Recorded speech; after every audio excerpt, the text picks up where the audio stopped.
السلام علیکم ورحمۃ اللہ وبرکاتہ نحمده ونصلی علی رسولہ الکریم اما بعد الحمد للہ نحمده ونستعینه ونستغفره ونؤمن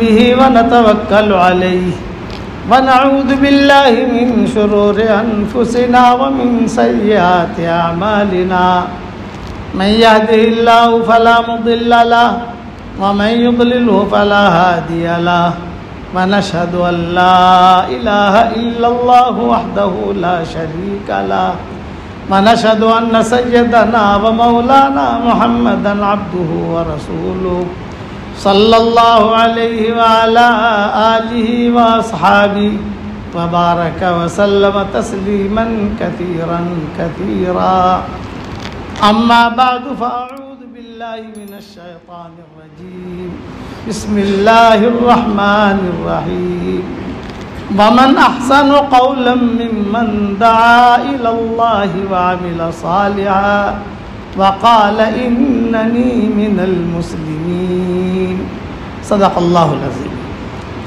قابل احترام بھائیوں، دوستوں اور بزرگوں، مختصر وقت میں مختصر اہم بات عرض کرتا ہوں۔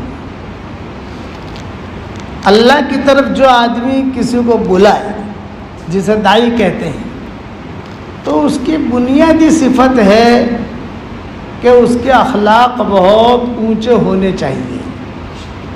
یہ بنیادی صفت ہے، جسے قرآن میں کہا گیا وَإِنَّكَ لَعَلَىٰ خُلُقٍ عَظِيمٍ، اب بہت اونچے اخلاق پر ہے۔ حالانکہ رسول صلی اللہ علیہ وسلم نماز بھی پڑھتے تھے، اب تہجد بھی پڑھتے تھے، اب حج بھی کرتے تھے، اب غزوات میں بھی جاتے تھے، سب روزہ بھی رکھتے تھے، لیکن کسی چیز کو بھی قرآن نے اتنا ہائی لائٹ نہیں کیا، اخلاق کو کہا وَإِنَّكَ لَعَلَىٰ خُلُقٍ عَظِيمٍ۔ چنانچہ رسول اللہ صلی اللہ علیہ وسلم نے ٹاپ اخلاق برتے، ہمیں بھی، ہم جس کو بھی دعوت دیں گے اس کے ساتھ اخلاق والا معاملہ ہم کریں گے۔ حضور صلی اللہ علیہ وسلم کے پاس کئی ایسے لوگ آئے۔ مکہ مکرمہ میں ایک عورت تھی، اس کا نام تھا سارہ، گانا بہت اچھا گاتی تھی، حدیثوں میں آتا ہے۔ یہ جب غزوہ بدر ہو گیا، یہ ہو گیا، وہ ہو گیا، اچھا حضور صلی اللہ علیہ وسلم کے خلاف وہ گانے بھی گاتی تھی، مجھے بھی کرتی تھی، وہ آواز اچھی تھی اس کی، حدیثوں میں آتا ہے۔ لیکن نبی کے اخلاق تو نبی کے اخلاق ہوتے ہیں۔ جب سارے کے سارے مدینہ منورہ آ گئے، غزوہ بدر ہو گیا، سب کچھ، کئی لوگ مکہ والے کے مارے بھی گئے، جو کچھ بھی ہو گیا، تو یہ فتح مکہ سے پہلے پہنچ گئی مدینہ منورہ۔ جب مدینہ منورہ آئی تو مدینہ منورہ میں اعلان ہوا۔ اعلان کیا؟ آپس میں لوگوں نے باتیں کرنی شروع کی، بھائی کچھ سنا؟ تم نے کچھ سنا؟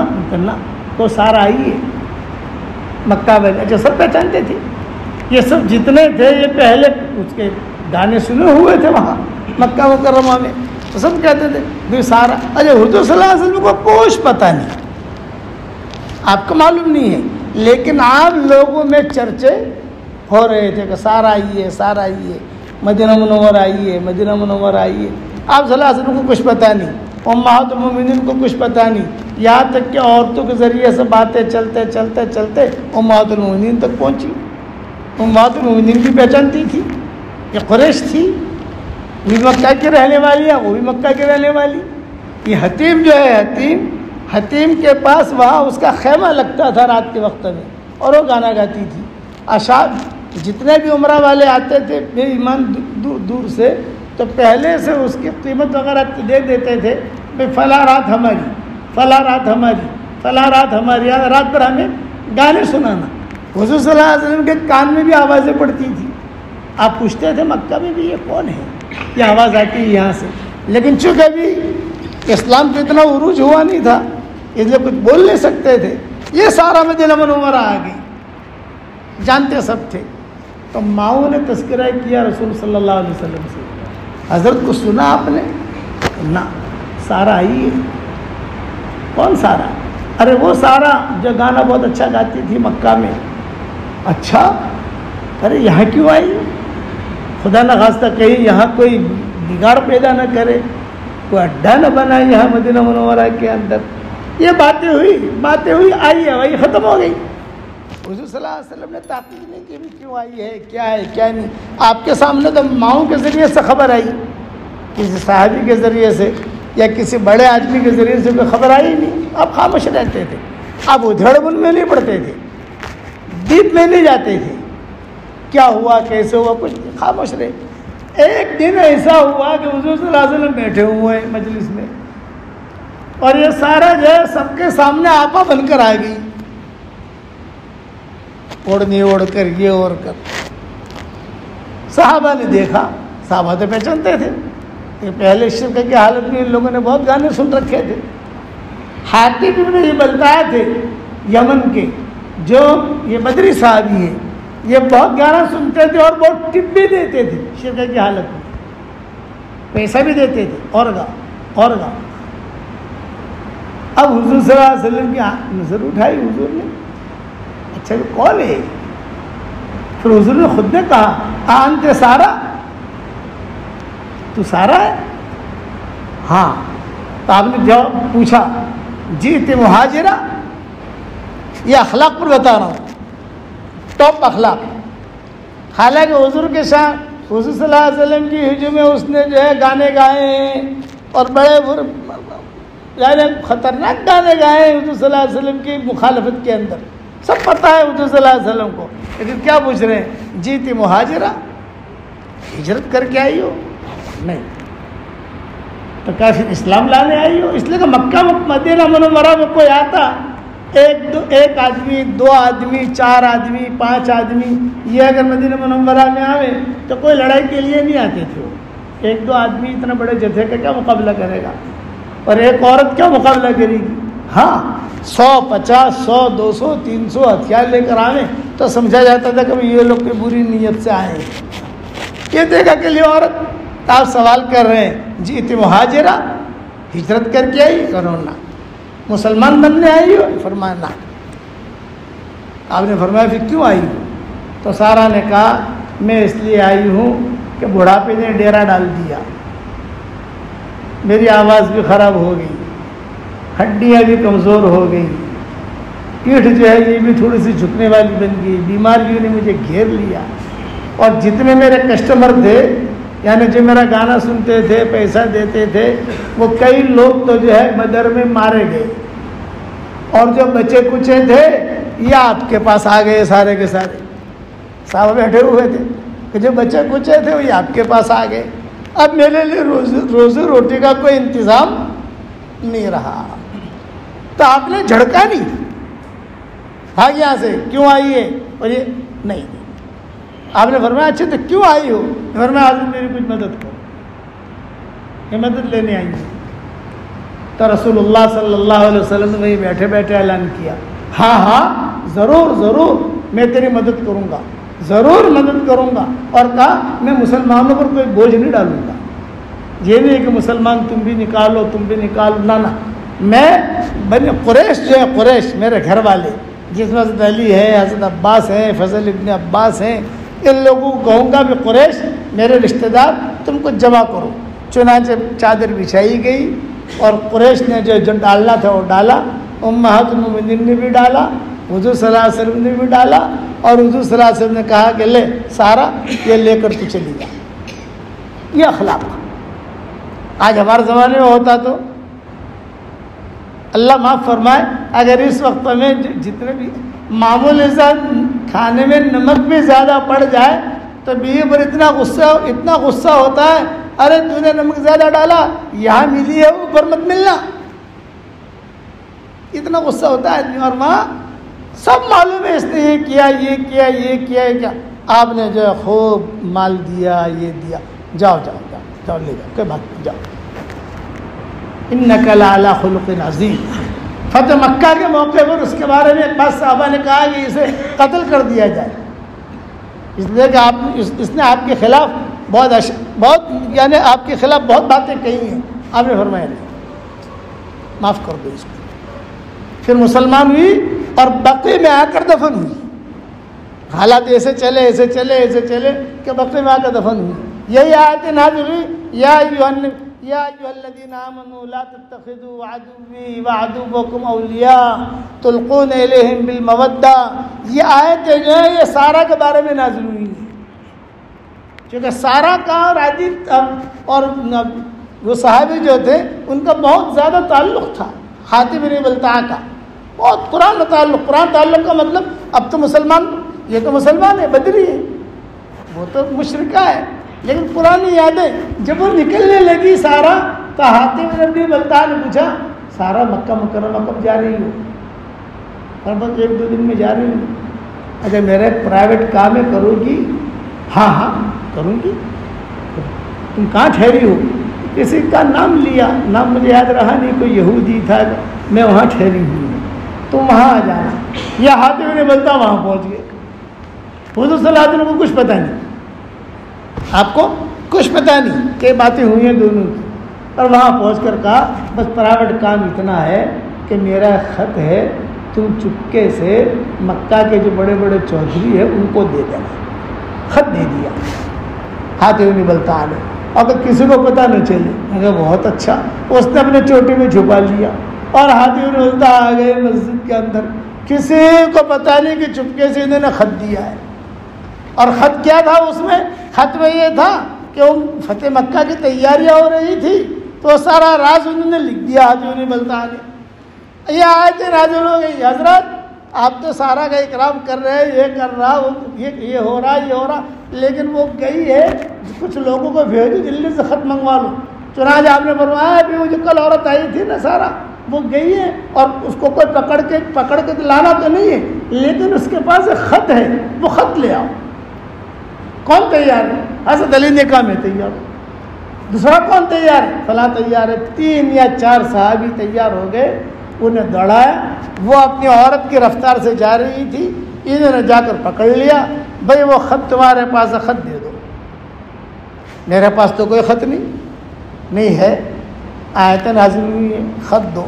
نہیں ہے. یہاں تک کہ اب دیکھ جاؤ کا تھوڑا سا باصبا سا کر کے اس نے کہا کہ اچھا یہ خط دے دیا.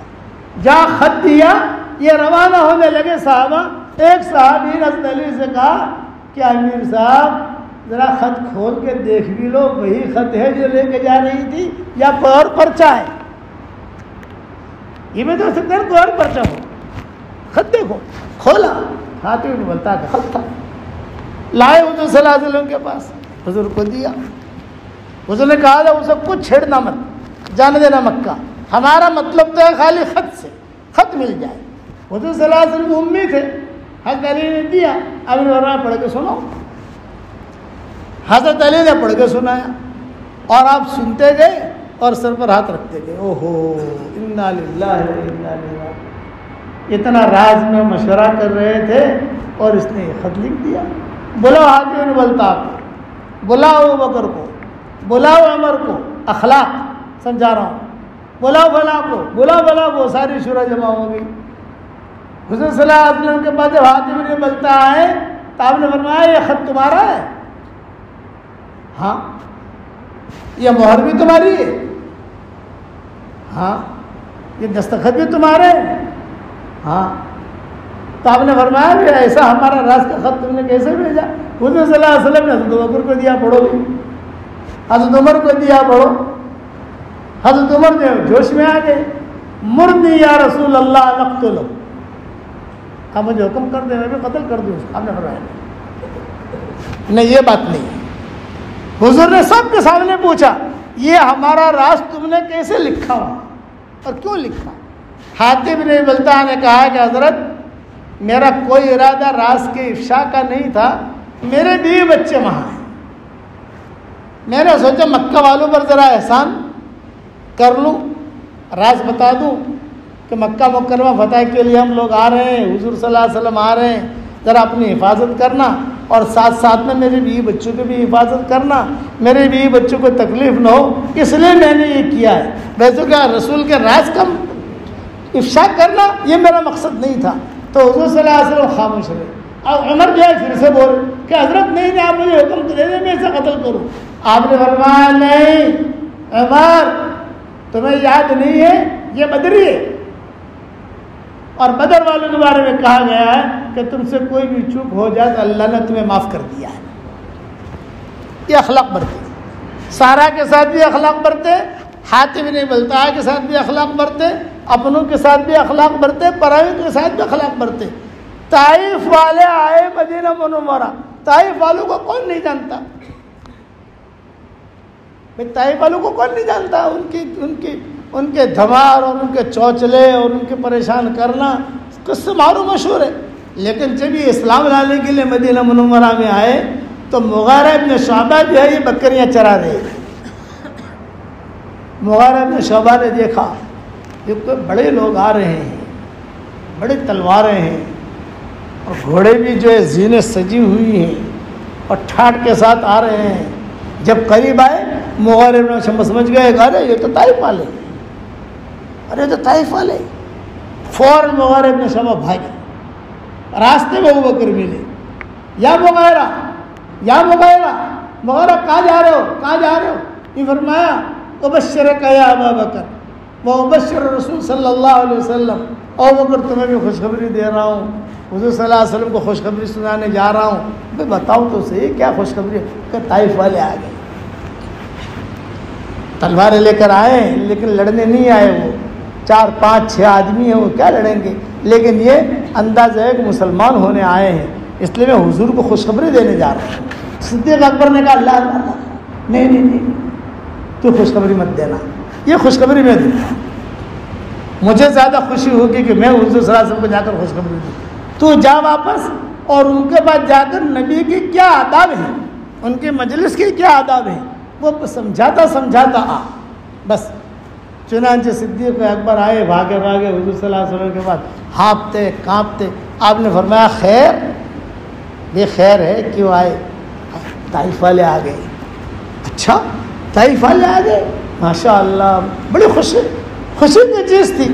کوئی ملک کا سربراہ یا کوئی بہت بڑا دشمن یا کوئی بہت بڑا مخالف وہ جب اسلام قبول کرنے آتا ہے اور کہتا ہے مجھے اسلام میں داخل کرو تو آدمیوں کو ایک فطری خوشی ہوتی ہے, جذبہ پیدا ہوتا ہے. اچھا طائف والے آئے, ہاں. آپ نے کیا جواب دیا؟ بھائی طائف والے آئے ہیں, طائف والے ذرا کمرہ ٹھیک کرو, تھوڑا سا ان کے لیے ترتیب بناؤ, کھانے کی ترتیب بناؤ, تھوڑے چادر وغیرہ ٹھیک کرو. یہ کس کے لیے کر رہے ہیں؟ جنہوں نے اتنا مارا تھا کہ خون حضور صلی اللہ علیہ وسلم ہو گئے تھے, یہ ان کے لیے اخلاق برت رہے. اور وہاں مغیرہ ابن شعبہ سمجھاتے آ رہے ہیں, دیکھو اللہ کے رسول ہیں, ادب کے ساتھ بیٹھنا, تلواریں مسجد کے باہر رکھنا اور پاؤں پھیلا کر مت بیٹھنا, اور ادب ان کا ضروری ہے, سمجھاتے. اور وہ کیا کہتے تھے؟ ہاں ٹھیک ہے, ہاں ٹھیک ہے. بعض لوگ ہوتے ہیں وہ کہیں گے ہاں ٹھیک ہے, کرنا ورنا کچھ نہیں, ہاں ٹھیک ہے, ہاں ٹھیک ہے. وہ ایسے ہی کہتے آ رہے تھے, ہاں ٹھیک ہے ٹھیک ہے, یہاں تک کہ رسول اللہ صلی اللہ علیہ وسلم کے پاس آئے. آپ بیٹھے ہوئے, ابو بکر بیٹھے ہوئے, عمر بیٹھے ہوئے, عثمان, علی, سارا قافلہ بیٹھا ہوا. طائف والے آئے. جب طائف والے آئے اور طائف والوں نے آتے ہی صحابہ کہتے تھے مغیرہ ابن شعبہ نے جتنا سمجھایا تھا ایک بات بھی انہوں نے نہیں مانی. انہوں نے کہا تھا تلوار باہر رکھنا, تلوار لے کر آ گئے. نیزے باہر رکھنا, نیزے لے کر آ گئے. انہوں نے فرمایا کہ حضور صلی اللہ علیہ وسلم کے سامنے پاؤں مت پھیلانا. آتے ہی تلوار دھڑا دھڑ یوں زمین پر ڈالی اور ٹیک لگا کر پاؤں پھیلا کر بیٹھ گئے. حضور نے کوئی برا نہیں کہا. آپ نے ایک سوال کیا, بھائی کیوں آئے ہو آپ لوگ؟ ظاہر آدمی پوچھے گا تو صحیح, آپ لوگ کیوں آئے ہو؟ یہ فرمایا ہے کہ ہم آئے ہیں کچھ آپ کی باتیں سننے کے لیے, اور آپ کی ہمارے پرانی رنجشیں بھی ہیں جو بھی ہیں وہ, لیکن یہ کہ کل بات کریں گے. ابھی تو ہمارے لیے کھانے کا انتظام کرو اور ہمارا خادم مقرر کرو, اور خادم ہمارے لیول کا ہونا چاہیے. یہ نخرے دیکھو. لیکن حضور صلی اللہ علیہ وسلم کیا کہہ رہے ہیں؟ ہاں ہاں ٹھیک ہے ٹھیک ہے. بھائی بتاؤ کون خدمت کرے گا ان کی؟ ایک صحابی طے ہوئے, یہ کرے. نہیں نہیں نہیں, یہ تو ہمارے لیول سے نیچے کا ہے. اچھا یہ آدمی یہ بھی ہمارے لیول سے نیچے کا ہے. تو تم کس کو چاہتے ہو یہ بتاؤ آپ کی خدمت کے لیے. یہ فرمایا خالد ابن سعید، یہ بڑے اونچے گھرانے کے تھے. خالد ابن سعید، خالد ابن ولید نہیں، خالد ابن سعید یہ اموی تھے. یہ لڑکا جو کھڑا ہے خالد ابن سعید یہ ہماری خدمت کرے گا. آپ نے فرمایا خالد ابن سعید تمہاری ڈیوٹی ہے، ان کی خدمت کرو اور ان کو کھانا کھلاؤ. اور آپ نے مدینہ میں اعلان کیا ان کے لیے کھجورے لاؤ، ان کے لیے دودھ لاؤ، ان کے لیے پنیر لاؤ. یہ کس کے لیے کہہ رہے ہیں؟ ان لوگوں کے لیے جنہوں نے ستایا تھا. چنانچہ خالد ابن سعید خدمت میں لگے. ان طائف والوں نے بلایا خالد ابن سعید کو، کھانا جو بھی آئے گا پہلے تو کھائے گا، اس کے 1 گھنٹے کے بعد ہم کھائیں گے. ہو سکتا ہے کہ پرانی بھڑاس نکالنے کے لیے کھانے میں زہر ملا دو تو زہر کا اثر 1 گھنٹے کے بعد ہوتا ہے. تو خالد بن سعید کہتے تھے وہ چکتے چکتے ہی میرا پیٹ بھر جاتا تھا. دودھ آوے تو پہلے مجھے پلاتے تھے، پانی آوے تو پہلے مجھے پلاتے تھے، کھانا آوے تو مجھے کھلاتے تھے، روٹیاں آوے ہر روٹی میں سے تھوڑا تھوڑا ٹکڑا میرے سامنے ہو. بھائی 10 روٹی ہے، اس میں سے کھا، ایک طرف رکھ، اس میں سے کھا، اس میں سے کھا، اس میں سے کھا. تو اس میں میرا پیٹ بھر جاتا تھا. پھر یہ لوگ کھاتے تھے، ایسے نخرے والے تھے. چنانچہ روایت میں اب جو ہے حضور صلی اللہ علیہ وسلم خاموش. دوسرے دن آپ گئے اخلاق، یہ فرمایا ہاں بھی تھکن بکن اتر گئی. ہاں اتر گئی. بتاؤ کیوں آئے ہو؟ یہ کہا مسلمان ہونے آئے ہیں لیکن ہماری کچھ شرطیں ہیں. آپ نے فرمایا بتاؤ. یہ فرمایا کہ ہم جو ہے 6 مہینہ تو اللہ کی عبادت کریں گے اور 6 مہینہ بتوں کی پوجا پاٹ کریں گے. آپ نے فرمایا نہیں، یہ نہیں ہوگا. اور بتاؤ کہ حضرت 9 مہینہ اور 3 مہینہ کر لو. 9 مہینہ اللہ کی عبادت، 3 مہینہ بتوں کی. آپ نے فرمایا نہیں. انہوں نے کہا 10 اور 2 کر لو، نہیں. 11 اور 1 کر لو، نہیں. یہ کہا کم سے کم جو اتنے سالوں سے بتوں کی پوجا پاٹ کی ہے، یہ ہم پوجا پاٹ نہیں کریں گے تو یہ بت ہم سے ناراض ہو جائیں گے. تھوڑا ٹائم دے دو ہم کو، کر سال میں 1 مرتبہ ہم خالی بتوں کی پوجا پاٹ کریں. آپ نے کہا 1 گھڑی بھی نہیں، 1 منٹ بھی نہیں اس کی اجازت نہیں. بلکہ آپ نے جملہ کہا ان بتوں کو تو تمہیں توڑنا پڑے گا. یہ آپ نے فرمایا ارے نا نا نا نا نا ہم کیسے توڑیں، ہم نہیں توڑیں گے. تو آپ نے فرمایا کوئی بات نہیں، تم مت توڑنا، ہم توڑیں گے. اس طرح حضور نے علی کو بھیجا طائف بت توڑنے کے لیے. جاؤ وہاں جا کر تم اس کو توڑو، ختم کرو. یہ بات ختم ہو گئی. ادھر ایک شرط اور ہے، بتاؤ. میں کہا شرط یہ ہے کہ ہم جو ہے نماز نہیں پڑھیں گے. یہ رکوع کرنا، سجدہ کرنا، یہ کرنا، وہ کرنا، یہ کیسا ہے؟ آپ نے ایک جملہ فرمایا لا خیر فی دین لا رکوع فیہ. لا خیر فی دین لا رکوع فیہ. اس دین میں کوئی خیر نہیں ہے جس میں رکوع نہ ہو. نماز تو پڑھنی پڑے گی. تو انہوں نے کہا اچھا نماز پڑھیں گے لیکن فجر میں عشاء کی نہیں پڑھیں گے. فجر میں نیند بہت آتی ہے اور عشاء میں ہماری عادت ہے شراب وغیرہ پینے کی، تو ہم ذرا شراب وغیرہ پی کر ہم مست ہو کر سو جاتے ہیں. یہ 2 نمازیں نہیں. آپ نے فرمایا 5 نمازیں تمہیں پڑھنی پڑے گی. اچھا ٹھیک ہے. اب وہ لوگ مسلمان ہو گئے، یہ طائف والے. مسلمان ہونے کے بعد وہاں گئے. یہی طائف والوں میں سے محمد ابن قاسم پیدا ہوئے. اور وہی محمد ابن قاسم نے یہاں ہمارے ہندوستان سندھ کے اندر کام کیا. ہوتے ہوتے ہوتے ہوتے ہوتے آج اللہ تعالیٰ نے اسلام یہاں تک پہنچایا. یہ حضور صلی اللہ علیہ وسلم کے اخلاق تھے. اسی وقت اگر حضور صلی اللہ علیہ وسلم سختی کا معاملہ کر دیتے، چلے جاؤ یہ بات نہیں سنتے ہم، یہ معاملہ یہاں تک نہ پہنچتا. اس لیے میں نے عرض کیا یہ بنیادی چیز ہے اخلاق برتنا. ابو ہریرہ کی ماں جو تھی مشرکہ تھی اور ابو ہریرہ مسلمان. ایک ہی گھر میں دونوں رہتے تھے مدینہ منورہ میں. بعد میں ان کی شادی ہوئی ابو ہریرہ کی، بہت بعد میں شادی ہوئی. لیکن گھر مدینہ کا یہ حال یہ تھا، ایک چارپائی اماں کی، ایک چارپائی ابو ہریرہ کی. اور رات بھر دونوں ماں اور بیٹے جو ہے آپس میں حضور صلی اللہ علیہ وسلم کے بارے میں سوال جواب کرتے رہتے. ابو ہریرہ تعریف کرتے اور ماں جو ہے برائی کرتی. ابو ہریرہ تعریف کرتے, ماں جو ہے برائی کرتی. ایک دن ماں نے کچھ سخت جملے کہہ دیے ابو ہریرہ کو. ابو ہریرہ کو برداشت نہیں ہوا, بھاگے بھاگے بھاگے حضور صلی اللہ علیہ وسلم کے پاس آئے. حضرت میری ماں کے لیے بد دعا کر دیا, میری ماں کے لیے بد دعا کر دی. کیا ہوا؟ یہ کہا یہ کہا یہ کہا یہ کہا. آپ نے ہاتھ اٹھائے اور ایک جملہ کہا, اللہم اہد ام ابی ہریرہ, اے اللہ ابو ہریرہ کی ماں کو ہدایت دے, اے اللہ ابو ہریرہ کی ماں کو ہدایت دے. بس ابو ہریرہ کہتے ہیں میں رو دیا. واپس آیا, ایک ہی کمرہ تھا, دروازہ بند اور پانی گرنے کی آواز آ رہی ہے. ماں نے پہچان لیا ابو ہریرہ آیا ہے. کہا مہلا یا ابا ہریرہ, مہلا یا ابا ہریرہ.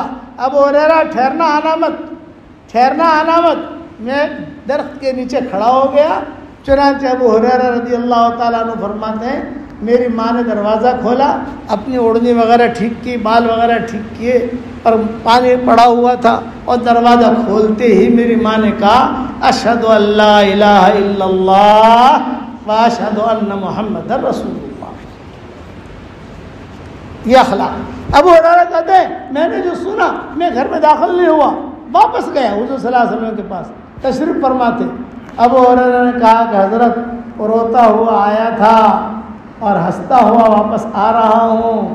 کہ کیا ہوا؟ ماں مسلمان ہو گئی. شفقت. اس لیے یہ کچھ قصے میں نے بیان کیے ہیں. یہ اچھا یہ تو میں نے مختصر بیان کیے. میں نے میری کتاب بکھرے موتی میں اس قسم کے قصے بہت جمع کیے ہیں, ایک نہیں بہت جمع کیے. ایک ایک کو معاف کرتے گئے. کوئی بات نہیں کوئی بات نہیں کوئی بات نہیں. فتح مکہ ہوا, ابو سفیان نے آ کر کہا کہ حضرت مجھے معاف. آپ نے فرمایا بالکل معاف. حضرت عباس نے کہا کہ حضرت ذرا تھوڑا سا چودھری جیسا ہے, تھوڑا اس کی عزت ہو, ایسا آپ اعلان فرمائیں. تو حضور صلی اللہ علیہ وسلم نے کہا من دخل دار ابی سفیان فهو آمین. ابو سفیان کے گھر میں کوئی داخل ہو جائے اسے امن, مت مارو اس کو. ابو سفیان بول پڑے ارے میرا گھر تو چھوٹا سا ہے, کتنے لوگ آئیں گے میرے گھر میں, آپ تو بڑے آدمی ہیں, ذرا تھوڑا دل کھول کر اعلان کیجئے. آپ نے فرمایا من اغلق بابہ فہو آمین. اپنے گھر کا دروازہ بند کر لے اسے امن, مت مارو اس کو. ابو سفیان نے کہا کہ تھوڑا سا اور.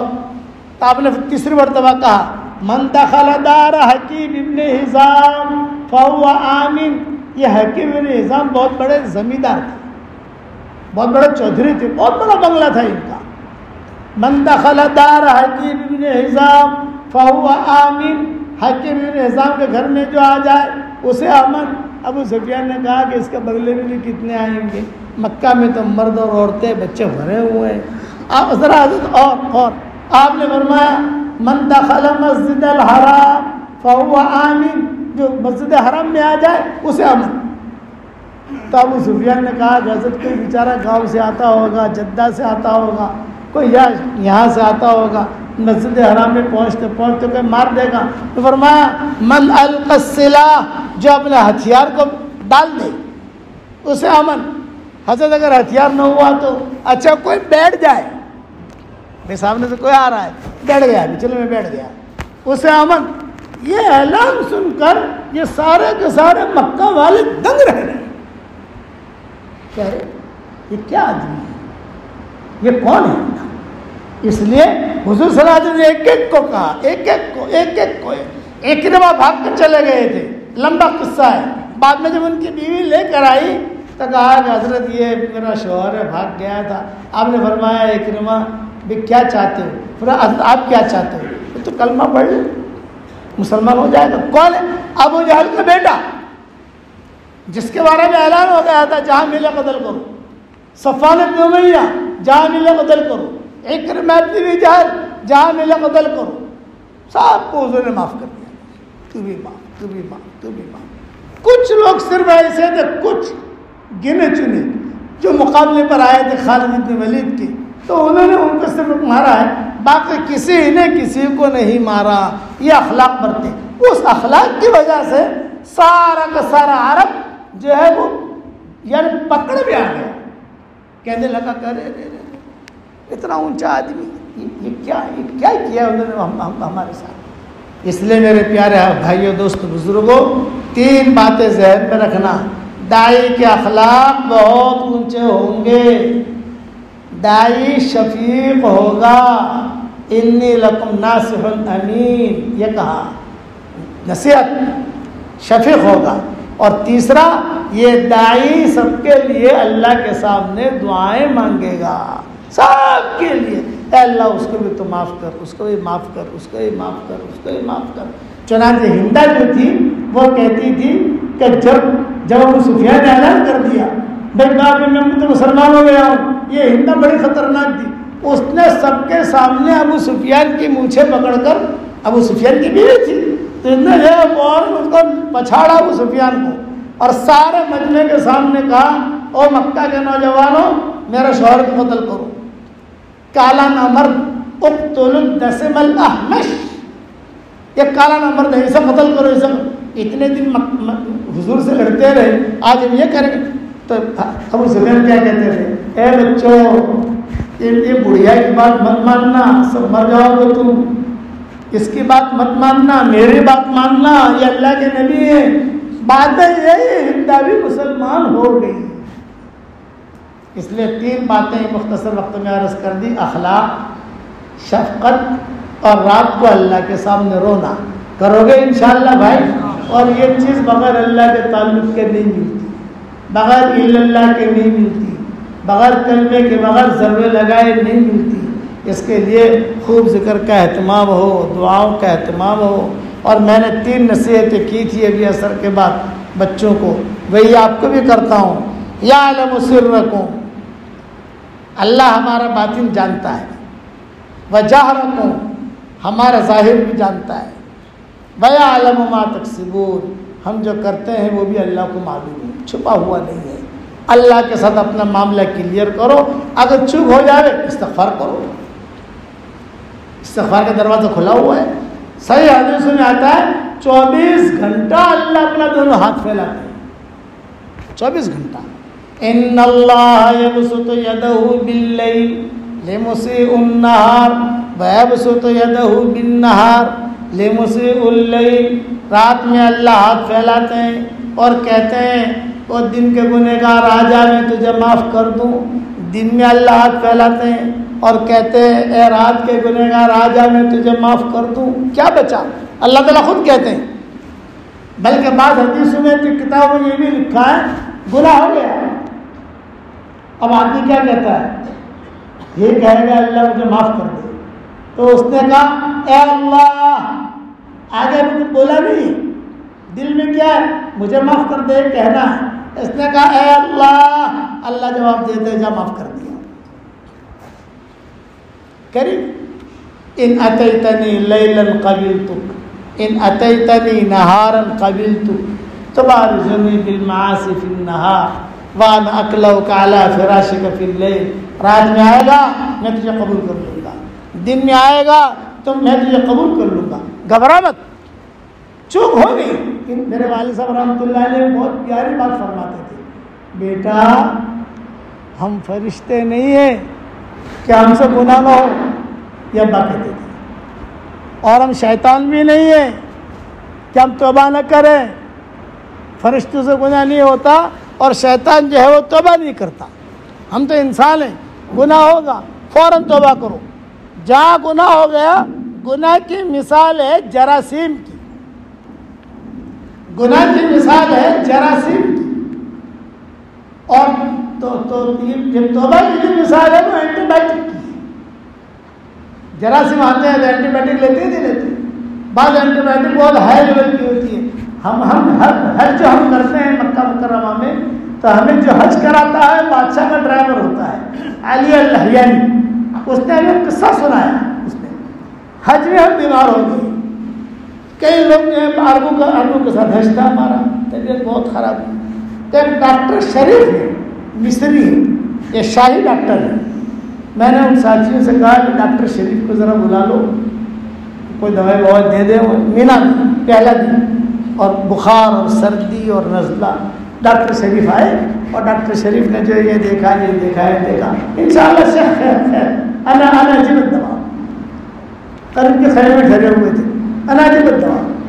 وہ دوائی لے کر آئے, صرف ایک گولی لے کر آئے, ایک کھا لو انشاءاللہ ٹھیک ہو جائے گی. میں نے کہا ایک گولی؟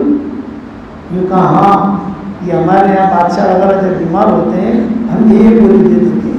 ایک گولی کھانے سے 6 مہینے سے کی بیماری نہیں آتی, ایک گولی. ارے میں نے کہا ہمارے ہندوستان میں تو 15 گولیاں دیتے ہیں یار. صبح اتنی کھانا, دوپہر کو اتنی کھانا, رات کو اتنی کھانا, شام کو اتنی کھانا. اللہ نے بولا یہ اینٹی بایوٹک جو ہے بہت ہائی لیول کی ہے اور غیر مضر ہے, آپ ایک گولی کھا لو. تو وہاں پہ وہ جو گولی کھائی آہستہ آہستہ سب بخار وغیرہ, ایک گولی بخار وغیرہ, اور بولے کہ آپ 8 مہینے تک تو جوان رہیں گے انشاءاللہ. کیونکہ یہ بڑے بڑے جتنے امیر ہیں ان کو یہی دوا دیتے ہیں.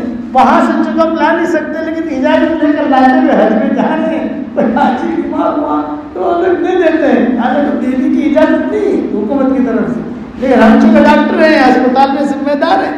میں نے ایک گولی کہا اسے تیرے قبر گناہ جو ہے یہ جراثیم ہے اور کلمہ جو ہے یہ ہائی لیول کا اینٹی بایوٹک ہے. قرآن شریف کی تلاوت یہ ہائی لیول کی اینٹی بایوٹک ہے. وَمَن يَعْمَلْ سُوءًا أَوْ يَظْلِمْ نَفْسَهُ ثُمَّ يَسْتَغْفِرِ اللَّهَ يَجِدِ اللَّهَ غَفُورًا رَحِيمًا. کتنے پیاری آیت ہے. وَمَن يَعْمَلْ سُوءًا أَوْ يَظْلِمْ نَفْسَهُ ثُمَّ يَسْتَغْفِرِ اللَّهَ يَجِدِ اللَّهَ غَفُورًا رَحِيمًا. گناہ ہو گیا, آپ نے پر ظلم کیا, تو وہ جو ہے وہ استغفار کرے تو اللہ کو غفور رحیم پائے گا. اللہ وعدہ کرتا ہے معاف کر دوں گا, تو گھبرا مت, تو معافی تو مانگ.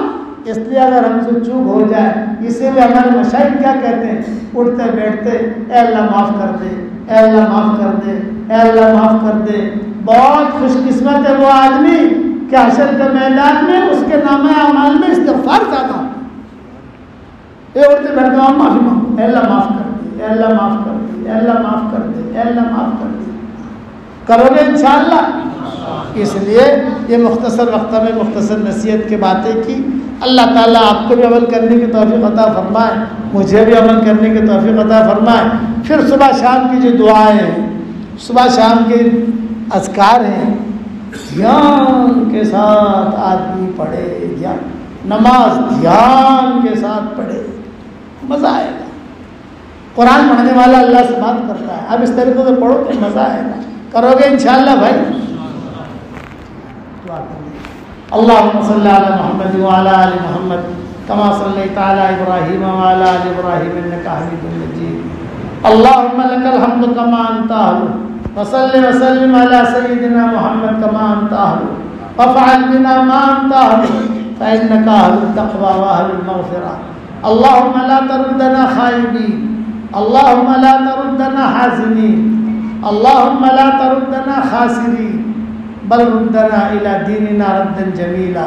اے اللہ ہمارے گناہوں کو معاف فرما, اے اللہ ہمارے خطاؤں سے درگزر فرما, اے اللہ اس خانقاہ کو اس ادارے کو تو قبول فرما, اے اللہ ہمارے یہاں آنے کو تو قبول فرما. یہاں جتنے تیرے نیک بندے آرام کر رہے ہیں, نیک بندیاں آرام کر رہی ہیں, جتنے مسلمان مرد اور عورتیں اسلام کے حالت میں دنیا سے رخصت ہوئے ہوں, اے اللہ ان سب کی قبروں کو تو نور سے منور فرما, ان کا درجات کو بلند فرما, کروٹوں انہیں آرام نصیب فرما, ان کی ہڈی ہڈی کو جنت نصیب فرما. ہمارے گاؤں میں آنے کو تو قبول فرما, یہاں کے قیام کو قبول فرما, یہاں سے جانے کو قبول فرما. اے اللہ اس چمن کی تو پوری پوری حفاظت فرما. اے اللہ دین کے لیے ہم سب کو دور اور دیر کے لیے تو قبول فرما. اے اللہ اقوام عالم کی ہدایت کے فیصلے فرما, برادران وطن کی ہدایت کے فیصلے فرما. اے اللہ ہمارا کھویا ہوا دین ہمیں واپس دے دے, ہمارا کھویا ہوا قرآن واپس دے دے, ہماری کھوئی ہوئی عزتیں واپس دے دے, کھویا ہوا دعوت کا کام واپس دے دے. ہمیں اور ہماری قیامت تک کے آنے والی نسلوں کو تیرے قرآن سے جوڑ دے, تیرے دین سے جوڑ دے. اے اللہ جو کچھ کہا گیا تو اسے قبول فرما, جو کہنے سے رہ گیا اسے بھی قبول فرما. ہمیں مانگنا نہیں آتا مگر تجھے دینا تو آتا ہے. اپنے کرم سے عطا فرما, اپنے فضل سے عطا فرما. اے اللہ اگر آپ نے ہمارا نام سعید اور نیک بختوں میں لکھا ہو تو ہمارا نام انہیں میں لکھے رکھیو, اور اگر آپ نے ہمارا نام شقی اور بدبختوں میں لکھا ہو تو ہمارا نام ان کی فہرست سے مٹا دینا, اور نیک لوگوں کی فہرست میں ہمارا نام لکھ لینا. لکھنا بھی آپ کا کام ہے, مٹانا بھی آپ کا کام ہے, لوح قلم بھی آپ کے پاس ہے. پورے فرج قصبے کو تو قبول فرما لے, قرب جوار کی بستیوں کو قبول فرما لے, قرب جوار کے علاقوں کو قبول فرما لے, پورے یو پی کو قبول فرما لے. اے اللہ اس مجلس میں فرشتے بھی موجود ہیں اور آسمان تک فرشتے ہی فرشتے ہیں.